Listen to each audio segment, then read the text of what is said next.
Hi everyone, I'm Andrew Zena Hayashi, the Asperger's King. Today we're going to be reacting to the video, The Incompetence Epidemic by According to Nicole. Let's get into it. For the majority of the 20th century, developed countries documented a clear trend of increased human cognition from one generation to the next. Yeah. As the decades came and went, literacy rates rose, educational attainment increased, and the average scores on intelligence tests consistently got higher and higher. All of which is to say that each generation was more educated, more capable, and generally regarded as smarter than the one before them. This trend of steadily increasing intelligence was named the Flynn effect, after the researcher James Flynn, who spent most of his career studying it. And obviously it was an overwhelmingly good thing for the world. But more recently, things have begun to change. In the last decade or two, there's been a mounting pile of evidence to show that for the first time in over 100 years, both literacy and numeracy skills are on the decline among students in developed countries, including but not limited to the US, Canada, Australia, the UK, and most of Europe. Both grade school teachers and college and university professors have described a notable increase in students struggling with basic skills like reading, writing, math, and science. And employers increasingly report that new graduates often lack basic competencies in areas like written communication, critical thinking, and problem solving.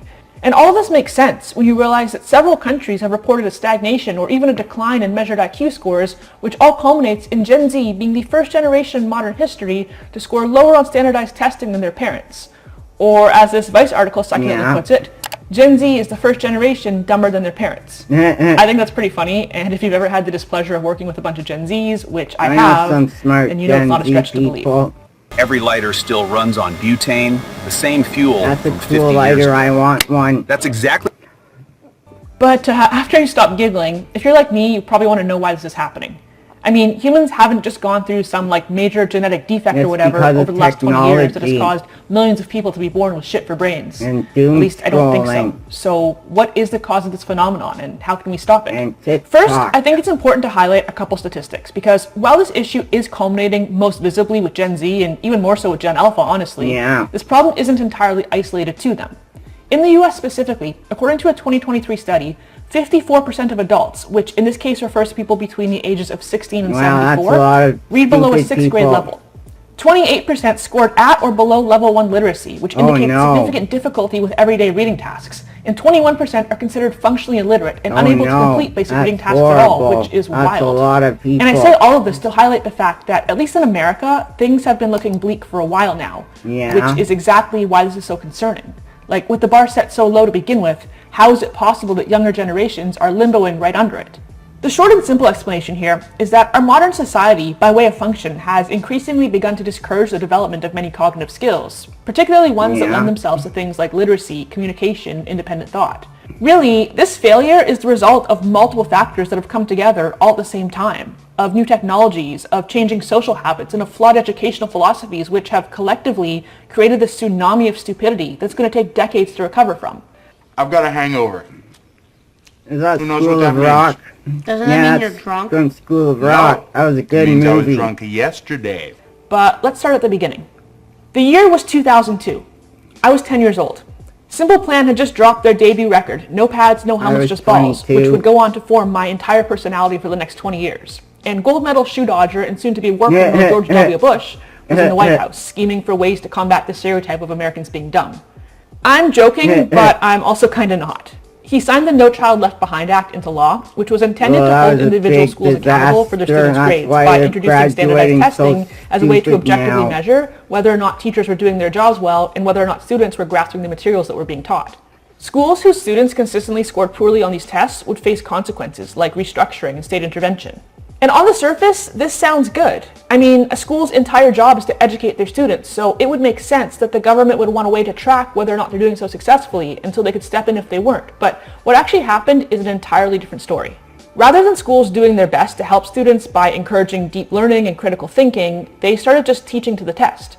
Whether or not a student truly understood the material was far less important than just being able to memorize a phrase or a sequence so they could pick the right answer on the tests. It's become kind of a meme, but that's why we all know that the mitochondria is the powerhouse of the cell, but most of us don't actually know what that means. It's also why we were taught to memorize our multiplication tables at record speed instead of being taught how to actually do the math in our heads. And just like how money becomes less valuable when the government prints more of it into circulation, high test scores mean nothing when everyone is scoring equally high regardless of their true level of comprehension. It means kids who are inadequately prepared to graduate, graduated anyways. No child left behind sounds nice and flowery, but honestly, some children need to be left behind, or at least held back. You're not doing them or really anyone else any favors by manipulating the statistics to conceal their failures. So that was definitely strike one, and it was a big one, but it was just the beginning. Next, let's talk about technology. As we get deeper into this, we're going to talk about how all these factors culminate in a lack of direction, in many ways, not the least of which is with work and careers. Honestly, at any age and at any stage of life, it's very possible that you're feeling stagnant in your career or like you want to make a change. Like you could be achieving more, but you just don't know where to begin. The fact is that the people who have the clearest visions of where they're going and who are the most successful at what they do, they don't stumble into it by accident. They have mentors and coaches and people guiding them along the way, and you can have that too with today's sponsor, Strawberry.me. Career coaching with Strawberry.me gives you the clarity and strategy and accountability needed to turn your goals into reality. Whether you're looking to land a new job, work towards a promotion, or even change fields entirely, the expert guidance of a career coach can help you to identify the obstacles holding you back and build a step-by-step plan to help you take control of your career and to get you where you want to go. If you sit around waiting for the time to feel exactly right, you'll be sitting there forever. It's time to start making moves. So head over to strawberry.me/accordingtonicole or click the link below, or you can just scan this QR code right here to get 50% off your first coaching session.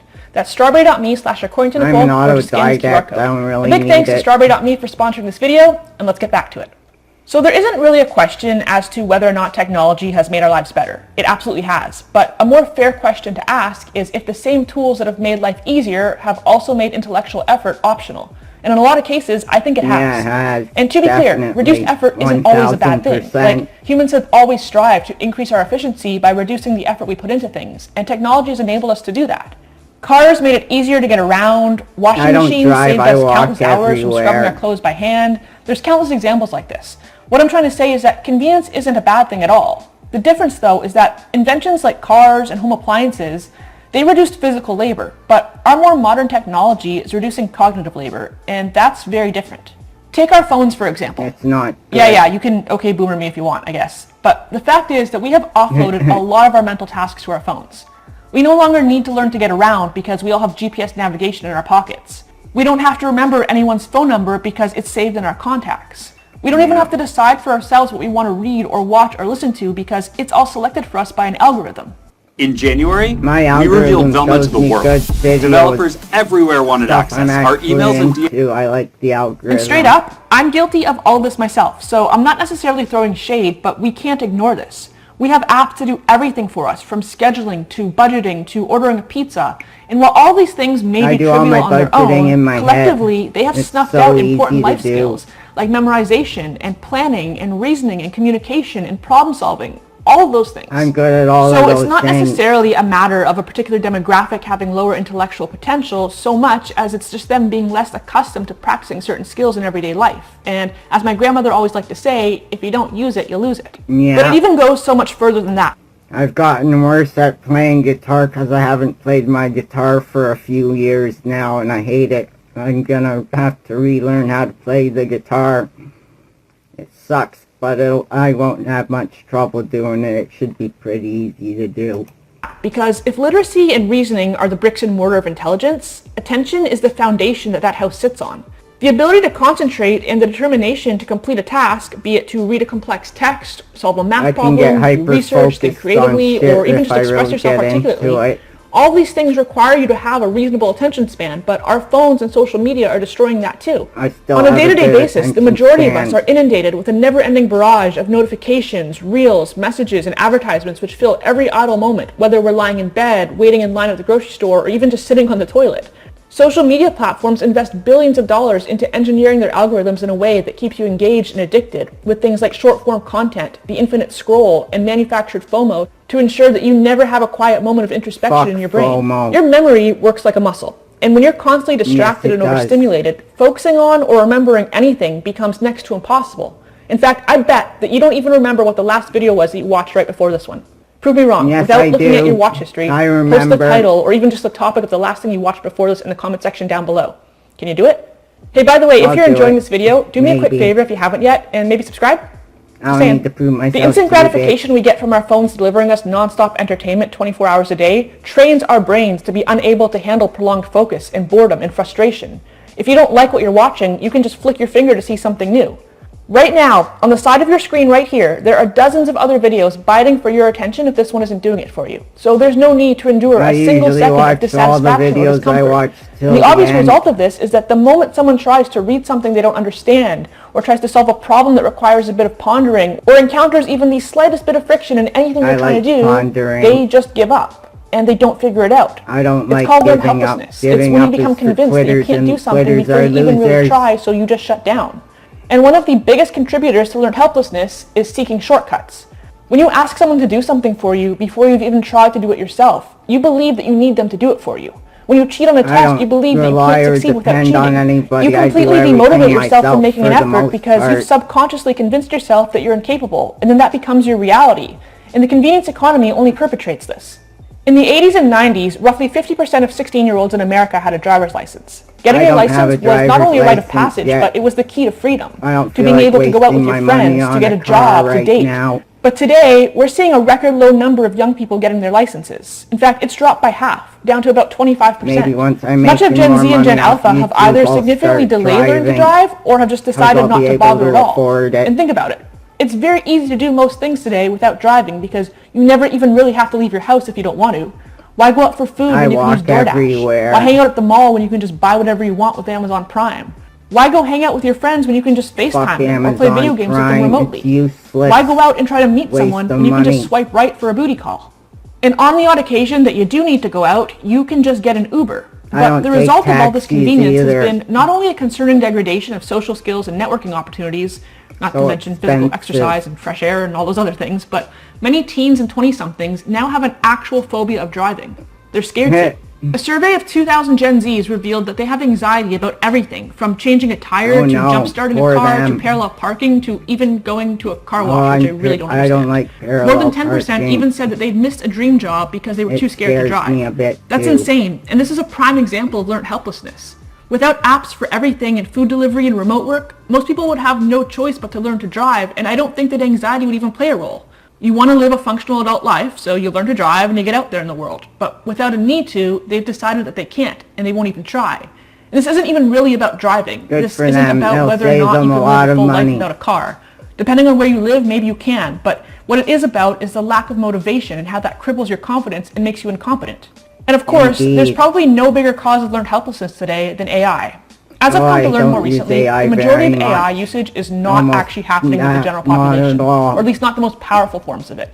Things like ChatGPT and Gemini or whatever, they're not the main purpose of AI, and they're not the most important cases for it. The majority of AI usage is actually happening behind the scenes in advanced machinery and programs for companies and industries that you and I will never directly interact with. All the AI tools that the public average people use isn't what AI is fully capable. What the elites and businesses and companies are using are a lot more advanced than what we have access to right now. And in these situations, it can be extremely powerful. But the consumer-facing parts of AI, the LLMs, the AI tools being integrated into every app and website we use, the generative side of AI, it's a huge problem because people are outsourcing their thinking to it. Like, why write an essay when ChatGPT can do it for you in seconds? Why read a book when Gemini can give you a quick summary instead? People now rely on AI to do everything, from writing a quick email to giving them health advice, which is concerning to say the least. Not just because AI has been known to frequently provide factually incorrect information, or because it's programmed to affirm your delusions, but because, once again, it's become a way for people to avoid using their goddamn brains and to avoid developing and practicing the skills that make you a functional, competent person. Rising bills, rolling blackouts, storm warnings on the news. If you're tired... Imagine having a job where your coworkers can't even jot down notes or respond to an email. Oh wait, you don't have to imagine because it's already happening. Having a tool at your disposal is one thing, but being crippled by your reliance on it is something else entirely. And I think it's particularly troubling when you realize how young most kids are today when an iPad or a phone is put in front of them. Kind of like, my generation was the last one to experience at least part of our childhood without the internet. In my case specifically, I was like the last kid in my class to get a computer at home because we were poor as shit. But that means that for the first 10 or 11 years of my life, there were really no screens. There was no Google. For a while, I didn't even have cable, but there were storybooks and coloring books and crosswords and board games and bikes and skateboards and scooters and every outside toy you can think of. And that's not to say that I'm not addicted to my phone now as an adult, because unfortunately I am working on it, but at least by the time these things became prominent, my brain was mostly developed. I already knew how to read and write and do math.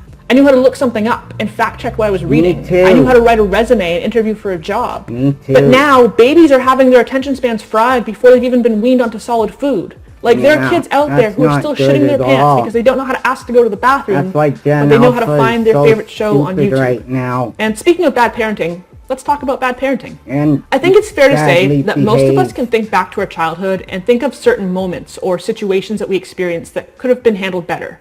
Maybe you were made to deal with something before you were ready to, or maybe your parents or your teachers or someone didn't treat you the way they should have. Maybe your needs went unmet in some way, or you experienced anxiety in situations when you shouldn't have had to. No, to a massively varying extent, we probably all have that in common. And I think it's human nature for parents to want to do better by their kids than their parents did by them. And I think that's generally a good thing. It's certainly well intended. You think about the times you struggled when you were young, and you want to make your kids' lives better than yours was, which is awesome. But I think what we're seeing now is an overcorrection that is manifesting as a rise in helicopter parenting. Helicopter parents are generally anxious themselves, and they're over-involved in their kids' lives in a way that doesn't foster healthy age-appropriate boundaries, nor encourage personal growth and independence.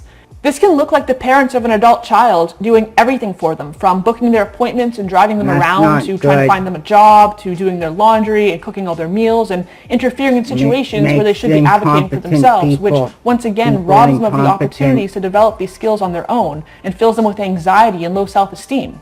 I realize that this is anecdotal, and I'm sure that there's a discussion to be had about demographics and whatnot, but for over 10 years, I worked a public-facing job that brought me into the homes and the lives of hundreds of families every year. And it was really jarring for me to see the family dynamics on full display, especially how they evolved over time. Like, I'd be in my late 20s or my early 30s, and whenever I was working with a family who had kids that were maybe 8 to 10 years younger than me, it became immediately obvious how incredibly emotionally fragile these kids were. And I'm not even saying that as a dig, but they were riddled with anxiety. They were unable to make eye contact or speak normally. At even the slightest inconvenience or frustration, they would just come completely unglued and start crying or throwing a tantrum. Both the guys and girls equally, by the way. Not good. I mean, I'm calling them kids, but they were not kids. They were adults. And it was bizarre because they weren't that far away from me in age, but they seemed like little kids. And more often than not, their parents talked to them and treated them like they were. Like, I can't even tell you how awkward it was for me to stand there and watch a parent physically pat their 25-year-old son on the back and talk about what a good boy he is and how proud they are. Like, talk about getting the ick. Ugh. I guess the point is that despite the snarky title I'm probably going to end up giving this video, it's not really that young people today are objectively dumber or less capable than previous generations, so much as it's that the world that we're living in has set them up to fail in every way imaginable. Like, if I'm being generous, and I really don't like to be, you can maybe almost say that they're a victim of their circumstances, though that really does feel like an avoidance of accountability for a group of people who, despite how they may be living, are in fact grown adults. The problem is that it's really hard to be self-aware and take accountability when you're living in a massive confirmation bias all the time. Like, if you and all your friends went out every single weekend and got blackout drunk, it would be really hard for you to see that you may have a drinking problem because you're not doing anything different or worse than anyone else. I did that a little bit. If you're drowning in debt, but so is everyone else you know, it doesn't really seem like an issue. It seems normal. Alcohol. And that exact same thing can be said about this lost generation. Like, if you're 25 years old and you're unemployed and living with your parents and unable to drive and racking up credit cards and socially anxious and addicted to your phone and barely able to read, but everyone else around you is more or less in the same situation, it can be difficult to see that you have work to do. And it can be difficult to accept that a lot of this is within your control. And that's exactly why it's so important to step outside of your bubble and see what the world has to offer outside of your front door. Make an effort to surround yourself with people who are where you want to be instead of where you are right now. If you truly believe that you are the smartest person in your friend group, you are probably hanging out with the wrong friend group because there's no room for growth there. Instead of aiming downwards towards mediocrity, study the people who seem to be the exceptions to the rule and figure out what they're doing differently than you. Also, I know this is hard, but try to lay off your phone. The most effective way that I myself have found to do this is just to replace it with other things that I enjoy equally or more, like reading books or going for walks, or imagine this, leaving the house and spending time with people face to face. As I've said, your brain is a muscle every bit as much as your biceps and your abs are. And it needs to be worked out too, which means you need to make an effort to deliberately add some friction back into your life. Like, sure, you could order everything online, but your brain gets stronger when you go out and you interact with another person, even if it's just briefly. If you have social anxiety, challenge yourself to do tiny tasks, like making 10 seconds of small talk with a cashier or saying hi to someone you pass by on a walk. It doesn't have to be a major thing. Feed your curiosity, learn new hobbies, curate your online feeds to be more educational instead of just brain rot. And for the love of God, lay off the weed. I know this is going to piss people off. I don't really care, but it's making you lazy, and it's making you complacent, and it's making you stupid. And if we're being honest, you probably are already that way naturally, so you really don't need anything else further dulling the blade. Also, do everything in your power to prioritize moving out of your parents' house if you haven't already. The earlier the better. Nothing teaches you resilience and independence and critical thinking. Living in my having house no choice but to be resilient and independent and to think critically. Me. I was 26 when I moved out, and honestly, I wish I had done it so much sooner. Necessity is the mother of invention, so force yourself into situations that make you figure shit out, because nothing gives you more confidence and motivation to figure shit out than figuring shit out. If you like this video, like the video, subscribe for more. You can follow me on Instagram at according_to_Nicole. Don't forget to check out strawberry.me at the link in the description box down below, or scan this QR code right here to get started with career coaching.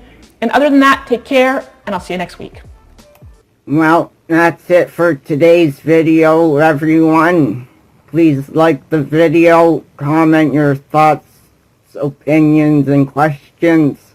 And don't forget to subscribe to my channel. I'm trying to get to 1,000 subscribers by Christmas. Thank you everybody who's already subscribed to my channel. I greatly appreciate it. Thank you. Peace out. See you in the next video. Bye.